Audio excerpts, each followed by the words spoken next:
Hi again, it's Anthony Benici here. It's an absolute pleasure to be with you one more time for a Brain Blinkers bullet point.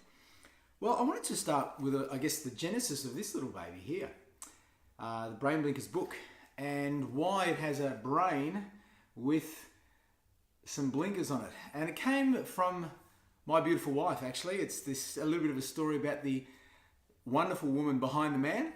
And we were jogging when I'd first started my business.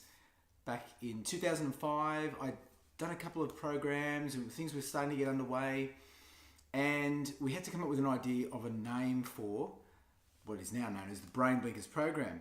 And I've been calling it mental barriers to high performance, things that get in our way of achieving our best, had all of these titles that really didn't mean much. And we were jogging along the Bay Run in Sydney. Those of you in Sydney will know the Bay Run very well. And I said, look, let's put our minds to it while we're going for a run. And I said, it's got something to do with the brain and stopping us from getting our best. And my wife, as we were jogging along, just said, what about brain blinkers? And so it began. The journey began back in 2005.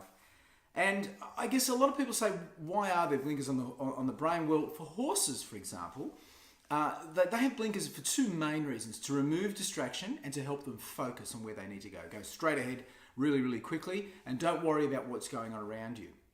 And I guess for humans, it's the same sort of thing, really, that we have blinkers on when we need to focus. They're very helpful because we get onto the task, we get onto the project, we get onto the relationship, the thing that we've got to do, and we zero in and we achieve our goals, and it's wonderful. The problem is blinkers can blind us from seeing what's around us. So it's not about a matter of being unfocused or not,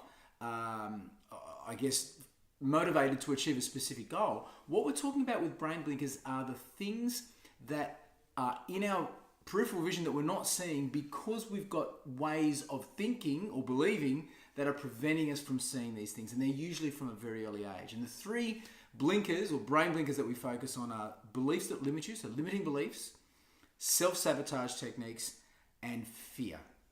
They're the three blinkers that we talk about in this book. And I wanted to give a little bit of context because the blinkers on, or if you're in America, they call them blinders. When the blinders are on, it absolutely helps us focus. But when they're on from a very early age, limiting beliefs, self-sabotage, and fear, well, then they can have a profound effect on how we act or behave in our life as adults, I guess. So that's where we focused on. We are focused on helping people identify and remove those blinkers that are in their way of achieving their best. There's Brain Blinkers, the genesis, I guess, with many thanks to my beautiful wife, Julie. Speak to you next time.